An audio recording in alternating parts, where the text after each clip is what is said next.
Across plasma membrane, transport across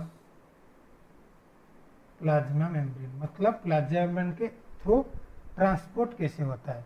देखिए, plasma membrane को बोलते हैं gatekeeper of cell membrane. मतलब आप अगर गेट कीपर है, आप पहले अब चुन के भेजेंगे, मतलब कोई भी आ जाएगा घर में वो आप अलाउ नहीं करेंगे। उसी प्रकार सेल का जो मेम्ब्रेन होता है वो पहले जो मतलब एक मॉलिक्यूल है वो अंदर आने चाहेगा, उसको पहले वो देखेगा वो जा सकता है या नहीं, उसके बाद ही वो छोड़ेगा या नहीं छोड़ेगा। तो इसीलिए सेल मेम्ब्रेन को गेट कीपर ऑफ सेल भी बोला जाता है। और सेल मेम्ब्रेन को भी और एक नाम उसका है, उसको बोलते हैं semi permeable membrane. Semi permeable membrane. Semi permeable means एक होता है परमिएबल, परमिएबल मीन्स हर मॉलिक्यूल को आप छोड़ देगा, मतलब कोई चेक करने के लिए कुछ नहीं है, उसको बोलते हैं परमिएबल मेम्ब्रेन। और एक होता है non permeable, non permeable means किसी को वो नहीं छोड़ेगा जो भी होगा।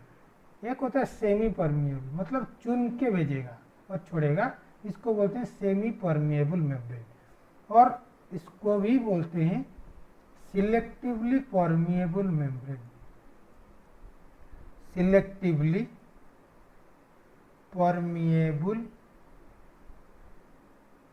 मेम्ब्रेन। तो प्लाज्मा मेम्ब्रेन को बोलते हैं gatekeeper of the cell और सेल सेमी परमिएबल मेम्ब्रेन, और उसको ही बोलते हैं सिलेक्टिवली परमिएबल मेम्ब्रेन। बिकॉज वो सिलेक्ट करके परमिएबल, परमिएबल मतलब अलाउ करता है, इसलिए सिलेक्टिवली परमिएबल मेम्ब्रेन। तो अभी अब देखेंगे कितने टाइप का ट्रांसपोर्ट होता है। नॉर्मली दो टाइप का ट्रांसपोर्ट होता है, एक होता है पैसिव ट्रांसपोर्ट और एक होता है एक्टिव ट्रांसपोर्ट। पैसिव मतलब molecule along the concentration gradient, along concentration gradient। Active मतलब against concentration gradient। तो जो along the concentration gradient इसका मतलब क्या है, from higher concentration to lower concentration। तो higher lower concentration क्या होता है, देखिए एक सेल होता है, इनसाइड मतलब लेट्स से सोडियम, सोडियम हमेशा अंदर बहुत लो होता है, मतलब लेट्स से 3 सोडियम अंदर होता है और बाहर इसमें 6 सोडियम ज़्यादा होता है। तो अभी क्या होगा, हमेशा पैसिव ट्रांसपोर्ट में एलोंग द कंसंट्रेशन ग्रेडियंट, मतलब higher concentration to the lower concentration. मतलब हायर कहाँ पर है, बाहर में, अंदर में कम है, तो क्या होगा, हमेशा सोडियम बाहर से नीचे अंदर तक जाएगा और उसको बोलते हैं पैसिव ट्रांसपोर्ट। पैसिव मीन्स हमेशा हायर टू लोअर कंसंट्रेशन, मतलब एलोंग द कंसंट्रेशन ग्रेडियंट, जहाँ पर भी ज़्यादा रहेगा वो हायर से लोअर जाएगा। मतलब अंदर से सोडियम, सोडियम हमेशा बाहर अंदर ज़्यादा रहता है, पोटेशियम पोटेशियम अंदर ज़्यादा रहता है, बाहर में कम होता है। तो क्या होता है, क्योंकि वो अंदर में ज़्यादा कंसंट्रेशन में है तो लोअर से बाहर, मतलब अंदर से बाहर ही जाएगा, लेकिन सोडियम बाहर से अंदर तक जाएगा। क्यों जाएगा सोडियम बाहर से अंदर, क्योंकि कंसंट्रेशन हियर अधिक है सोडियम का। तो पोटेशियम का अंदर क्योंकि ज़्यादा है तो अंदर से वो बाहर जाएगा, तो उसको बोलते हैं पैसिव ट्रांसपोर्ट। तो पैसिव ट्रांसपोर्ट में एनर्जी की कोई ज़रूरत नहीं है, एनर्जी कोई ज़रूरत नहीं है, तो विदाउट यूज ऑफ एनर्जी वो चला जाएगा। क्यों चला जाएगा, आप सिंपली सोचिए, एक पहाड़ है, पहाड़ के ऊपर से पानी अगर गिरेगा तो क्या होगा, वो आराम से नीचे चला जाएगा। लेकिन वो नीचे अगर पानी है, अगर आप ऊपर से भेजना चाहोगे तो कैसे होगा, वो अपने आप चला जाएगा? नहीं, उसके लिए एनर्जी चलेगा लगेगा। एनर्जी मतलब क्या, आप एक पंप लगाओगे, तो एक पंप लगाएंगे तो वो ऊपर उठा देगा। तो इसको बोलते हैं एक्टिव ट्रांसपोर्ट, मतलब अगेंस्ट द कंसंट्रेशन ग्रेडियंट, मतलब इसमें लोअर से हायर कंसंट्रेशन में जाएगा। तो मतलब इसके लिए पंप लगेगा, मतलब क्या लगेगा, एनर्जी लगेगा। तो लेकिन पैसिव के लिए वो आराम से, क्योंकि वो हायर से लोअर तक जाएगा तो इसलिए उसको एनर्जी नहीं लगेगा। तो पैसिव में क्या होता है, ये याद रखिएगा, नेट में बहुत बार पड़ेगा। ऑक्सीजन मतलब कोई भी गैस, मतलब ऑक्सीजन, कार्बन डाइऑक्साइड, कोई भी गैस है, वो क्या होगा, वो हमेशा आराम से वो पास करके चला जाएगा हायर से लोअर कंसंट्रेशन। देखिए, ये होता है इनसाइड, ये होता है आउटसाइड। इनसाइड आउटसाइड क्या है, देखिए वो सेल है, इसको बोलते हैं इनसाइड, इसको बोलते हैं आउटसाइड। ओके, तो इस जगह को हम जूम अगर करेंगे तो उसको बोलते हैं आउटसाइड, मतलब वो बाहर। तो इनसाइड मतलब इस एरिया, मतलब वो होता है इनसाइड। तो अगर वो बाहर कोई भी गैसेस ज़्यादा होगा तो आराम से वो क्रॉस करके चला जाएगा। और एक होता है non polar molecule. Non polar क्या होता है, फॉर एग्जाम्पल बेंजीन, बेंजीन ऐसे स्ट्रक्चर होता है। नॉन पोलर क्या होता है, एक होता है पोलर। पोलर क्या होता है, हाइड्रोफिलिक, मतलब वाटर जो मिल जाता है वाटर में, उसको बोलते हैं पोलर। नॉन पोलर मतलब हाइड्रोफोबिक मॉलिक्यूल, हाइड्रोफोबिक मॉलिक्यूल। तो हाइड्रोफोबिक मॉलिक्यूल आराम से चला जाएगा क्रॉस करके क्या, प्लाज्मा मेम्ब्रेन। क्यों, क्योंकि प्लाज्मा मेम्ब्रेन खुद ही हाइड्रोफोबिक है, प्लाज्मा मेम्ब्रेन ही हाइड्रोफोबिक है। क्यों हाइड्रोफोबिक है, क्योंकि उसमें लिपिड है, तो इसलिए वो आराम से चला जाएगा। लेकिन अगर वो हाइड्रोफिलिक होगा तो वो क्रॉस नहीं कर पाएगा, क्योंकि हाइड्रोफिलिक हाइड्रोफोबिक के साथ इंटरेक्ट नहीं कर पाएगा। हाइड्रोफोबिक ही हाइड्रोफोबिक के साथ इंटरेक्ट करेगा, हाइड्रोफिलिक ही हाइड्रोफिलिक के साथ इंटरेक्ट करेगा, लेकिन हाइड्रोफिलिक हाइड्रोफोबिक के साथ इंटरेक्ट नहीं कर पाएगा। तो क्योंकि वो नॉन पोलर मॉलिक्यूल मतलब बेंजीन जैसा होगा, तो वो क्या होगा, वो आराम से हायर कंसंट्रेशन से लोअर कंसंट्रेशन में चला जाएगा। और उसका एक एक्सेप्शन होता है, इसको बोलते हैं ऑस्मोसिस। ऑस्मोसिस क्या होता है, जब भी वाटर मॉलिक्यूल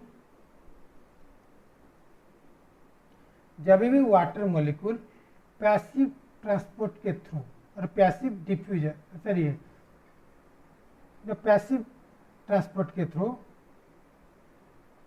अगर वो चला जाएगा तो उसको बोलते हैं ऑस्मोसिस। मतलब अगर बेंजीन होगा तो उसको बोलते हैं सिंपली द पैसिव ट्रांसपोर्ट, लेकिन अगर वाटर होगा उसको बोलते हैं ऑस्मोसिस।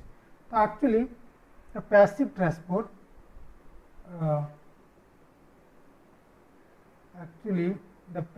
ट्रांसपोर्ट टू टाइप्स का होता है। एक होता है सिंपल डिफ्यूजन, एक होता है फैसिलिटेटेड डिफ्यूजन। तो सिंपल डिफ्यूजन क्या होता है, देखिए मैंने जो बोला, जो गैस होता है, बेंजीन हो गया और उसके अंदर वाटर मॉलिक्यूल हो गया, वाटर में क्या होता है उसको बोलते हैं ऑस्मोसिस। तो ऑस्मोसिस कुछ नहीं है, simply part of simple diffusion. तो इसमें क्या होता है, ओनली वाटर जाएगा, मतलब अगर वाटर सिंपल डिफ्यूजन के थ्रू मतलब हायर कंसंट्रेशन से लोअर कंसंट्रेशन जाएगा उसको बोलेंगे ऑस्मोसिस। देखिए और एक होता है फैसिलिटेटेड डिफ्यूजन, वो क्या होता है, देखिए मैंने अभी बोला जो हाइड्रोफिलिक मॉलिक्यूल, ये सब क्या हो गया, वो हाइड्रोफोबिक हो गया, और क्या हो गया बेंजीन, मतलब जो हाइड्रोफोबिक हो गया, और एक होता है गैस हो गया, और स्पेशल गैस में वाटर हो गया। तो मतलब हाइड्रोफिलिक मॉलिक्यूल अगर आएगा, हाइड्रोफिलिक मॉलिक्यूल आएगा, वो भी हायर कंसेंट्रेशन में है, मतलब ये सोचिएगा एक हाइड्रोफिलिक मॉलिक्यूल है, एक हायर कंसेंट्रेशन में है, ये इनसाइड, ये आउटसाइड, आउटसाइड में हायर कंसेंट्रेशन में है, तो आप सोचेंगे वो आराम से चला जाएगा, लेकिन नहीं जा पाएगा। क्यों? क्योंकि वो हाइड्रोफिलिक मॉलिक्यूल है, लेकिन वो मेम्ब्रेन जो है, वो मेम्ब्रेन होता है हाइड्रोफोबिक, तो इंटरेक्ट नहीं कर पाएगा, भले ही वो ज़्यादा ही कंसंट्रेशन में बाहर में हो। तो वो क्या करेगा, उसके लिए एक असिस्टेंट चाहिए, इसको बोलते हैं, इस येलो कलर स्ट्रक्चर दिख रहे हैं, इसको बोलते हैं कैरियर।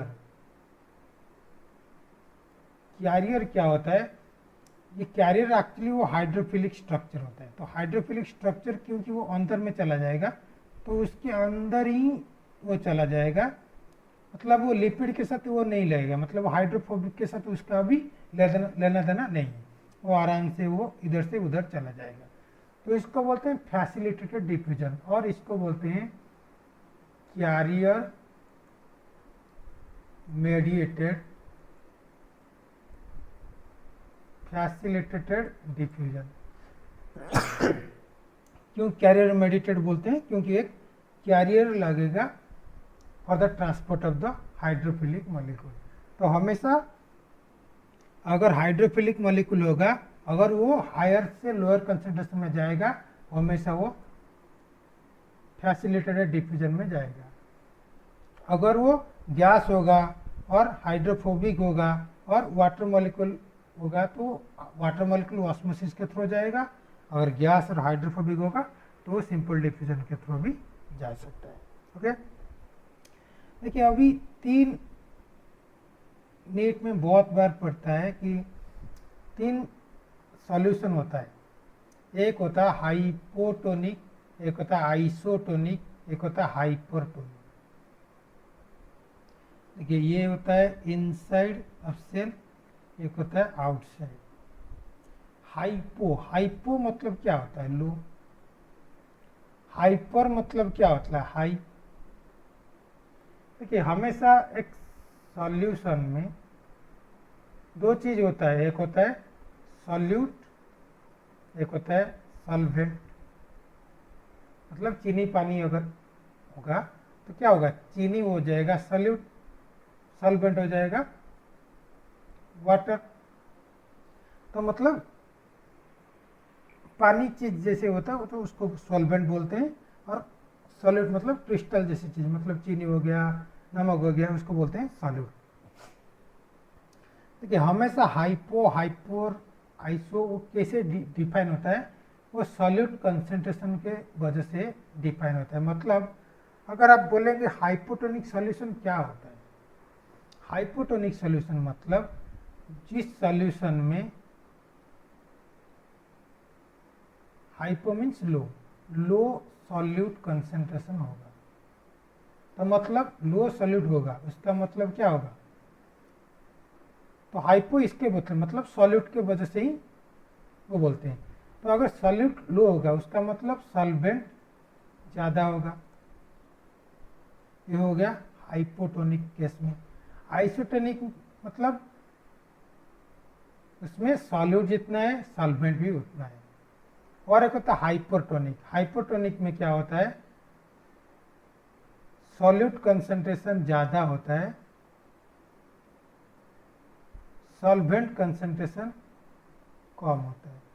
तो अभी देखिए हाइपोटोनिक मतलब ये सेल होता है, तो हाइपोटोनिक मतलब सॉल्यूट कम होता है, मतलब बाहर देखिए सेल के अंदर कितना सारा सॉल्यूट है, मतलब ब्लू कलर जो है, लेकिन बाहर कम है, मतलब ये इस सॉल्यूशन को ही बोलते हैं हाइपोटोनिक, ये जो पिंक वाला है। जिस सॉल्यूशन में सॉल्यूट कम है, मतलब सॉल्वेंट ज़्यादा है, जो पिंक कलर है उसको बोलते हैं सॉल्वेंट।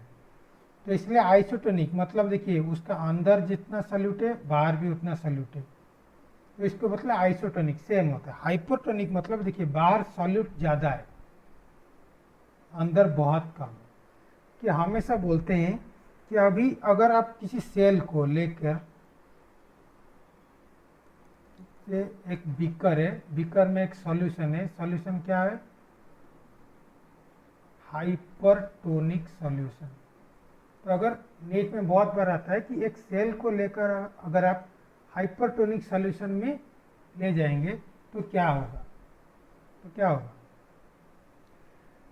देखिए एक सेल होता है, मतलब इस बीकर में अंदर क्या होता है उसको जूम करेंगे तो देखिए, तो ये बीकर हो गया, इसमें कौन सी सॉल्यूशन है, hypertonic, hypertonic solution. Hypertonic solution मतलब क्या होगा, सॉल्यूट ज़्यादा होगा, तो ये सॉल्यूट ज़्यादा होगा। सॉल्यूट अगर ज़्यादा होगा तो क्या होगा, सॉल्वेंट कम होगा। तो मतलब इनसाइड, मतलब इन सेल के अंदर क्या होगा, सॉल्यूट जो होगा तो क्या होगा, सॉल्यूट कम होगा। सॉल्वेंट, सॉल्वेंट क्या होगा, ज़्यादा होगा। तो अभी आप सॉल्वेंट के अंदर अगर देखेंगे, सॉल्वेंट मतलब सेल के अंदर सॉल्वेंट क्या होता है, वाटर ही होता है। देखिए अंदर सॉल्वेंट ज़्यादा हो गया, बाहर सॉल्वेंट मतलब वाटर कम हो गया, वाटर ज़्यादा हो गया सेल के अंदर।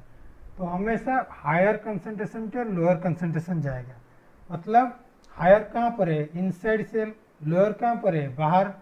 तो हायर से लोअर मतलब सेल से निकलकर पानी बाहर चला जाएगा, ये वाटर मॉलिक्यूल सेल से बाहर चला जाएगा, ये बाहर चला जाएगा, बाहर चला जाएगा। अगर सेल बाहर चला, सेल से वाटर बाहर चला जाएगा तो क्या होगा, ये सेल हो, सेल से वाटर बाहर चला जाएगा तो क्या होगा, वो सूख जाएगा, इसको बोलते हैं श्रिंक।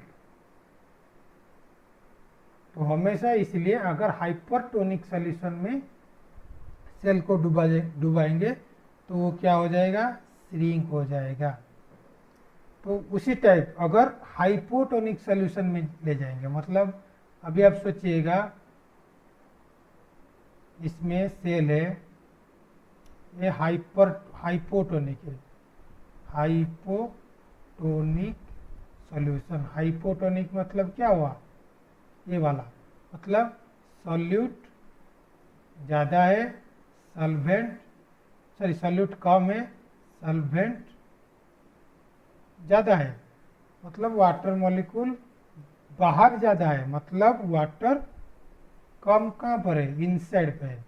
मतलब वाटर बाहर ज़्यादा है, भीतर कम है, तो क्या होगा, बाहर से भीतर चला जाएगा।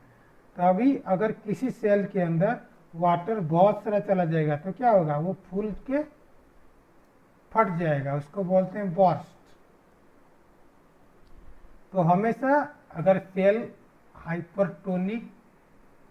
हाइपरटोनिक कंडीशन में जाएगा तो वो श्रिंक होगा, अगर हाइपोटोनिक सॉल्यूशन में जाएगा तो वो बर्स्ट करेगा। ये बहुत बार नीट में पढ़ चुका है, याद रखिएगा। अगर सेल हाइपरटोनिक में चला जाएगा श्रिंक होगा, अगर नहीं मतलब हाइपोटोनिक में जाएगा तो बर्स्ट होगा। तो ये हो गया आपका पैसिव ट्रांसपोर्ट। और एक होता है एक्टिव ट्रांसपोर्ट। एक्टिव ट्रांसपोर्ट क्या होता है, मैंने बोला था, मतलब पहाड़ से लोअर से हायर जाएंगे, मतलब उसके लिए एक पंप चाहिए। पंप मतलब क्या चाहिए, एनर्जी चाहिए, पंप चलाने के लिए एनर्जी भी चाहिए। तो हमेशा अगर देखिए इस टाइप के, देखिए ये इसमें इनसाइड ये होता है, हो गया आउटसाइड। इनसाइड में ज़्यादा है, आउटसाइड में कम है। तो अगर ज़्यादा है इनसाइड में तो अंदर से बाहर जाएगा, लेकिन उसको क्या बोलेंगे, पैसिव ट्रांसपोर्ट। लेकिन अगर बाहर से नीचे अंदर आएगा, मतलब लोअर से हायर कंसंट्रेशन में आएंगे तो क्या लगेगा, एक एनर्जी और पंप लगेगा, और एनर्जी क्या होगा, एक एटीपी होगा। देखिए हमेशा एग्जाम में अगर आएगा कि एनर्जी लगेगा या एटीपी लगेगा, याद रखिएगा एनर्जी लगेगा। क्यों एनर्जी लगेगा, हमारे केस में एटीपी होता है, एक कुछ बैक्टीरिया होता है, for example hello bacteria. Hello bacteria case में लाइट लगता है, वो लाइट में एनर्जी निकाल देते हैं। तो मतलब एटीपी एक सोर्स है लाइट एनर्जी का, हम एटीपी यूज करते हैं as a source of energy, लेकिन हालो बैक्टीरिया यूज करते हैं light as a source of energy. तो एटीपी मैंडेटरी नहीं है, लेकिन एनर्जी चाहिए, आप किसी भी फॉर्म से ले आए, एटीपी से लाइए, लाइट ले आए, पंप से लाइए, इलेक्ट्रिक से लाइए, जहाँ से भी लाइए, लेकिन एनर्जी चाहिए। लेकिन मैक्सिमम केस में एटीपी होता है, इसलिए हम इजीली ऐसे एटीपी बोलते हैं, लेकिन एक्चुअली वो एनर्जी होता है। तो एग्जाम्पल ऑफ एक्टिव ट्रांसपोर्ट क्या होता है, एक होता है sodium potassium pump. Sodium potassium pump क्या होता है, देखिए इनसाइड हमेशा ये साइटोप्लाज्म मतलब अंदर है, एक्स्ट्रा सेलुलर मतलब बाहर है। हमेशा इनसाइड सोडियम क्या होता है, कम होता है, पोटेशियम ज़्यादा होता है। तो सोडियम अगर अंदर और बाहर क्या होता है, सोडियम ज़्यादा होता है, पोटेशियम कम होता है। तो मतलब सोडियम के हिसाब से अगर देखेंगे, सोडियम बाहर से ज़्यादा होता है, मतलब बाहर से अगर अंदर आ जाएगा तो उसको बोलते हैं पैसिव ट्रांसपोर्ट। अगर उस टाइप के जब पोटेशियम अगर बाहर से अंदर से बाहर चला जाएगा तो उसको बोलते हैं पैसिव ट्रांसपोर्ट। लेकिन अगर सोडियम अंदर है, सोडियम अंदर से बाहर जाएगा, मतलब ये होता है लोअर से हायर कंसंट्रेशन। तो ये पंप क्या करता है, इस पंप में सोडियम, 3 सोडियम याद रखिएगा, 3 सोडियम बाहर जाता है, मतलब अंदर से बाहर जाएगा। और उस टाइम पे 2 पोटेशियम, 2 पोटेशियम क्या होगा, सेम पंप में एक साथ बाहर से अंदर आएगा, मतलब बाहर क्या होगा, लोअर कंसंट्रेशन है, अंदर ज़्यादा है, लेकिन फिर भी वो लोअर से हायर जाएगा। हियर ऑल्सो सोडियम भी लोअर से हायर कंसंट्रेशन में जाएगा, मतलब सोडियम पोटेशियम पंप में 3 सोडियम आउटसाइड को जाएगा, 2 पोटेशियम इनसाइड को आएगा। तो उसको बोलते हैं सोडियम पोटेशियम पंप। और इस पंप में क्या होता है, एनर्जी लगता है। एनर्जी कौन सा होता है, एटीपी होता है मैक्सिमम केस में, और सम टाइम लाइट भी होता है। तो इसको बोलते हैं एक्टिव ट्रांसपोर्ट। ओके, तो ये हो गया आपका प्लाज्मा मेम्ब्रेन और transport across plasma membrane. Okay, अगर आपको अच्छा लगेगा तो प्लीज़ लाइक एंड सब्सक्राइब कर दीजिएगा। Thank you.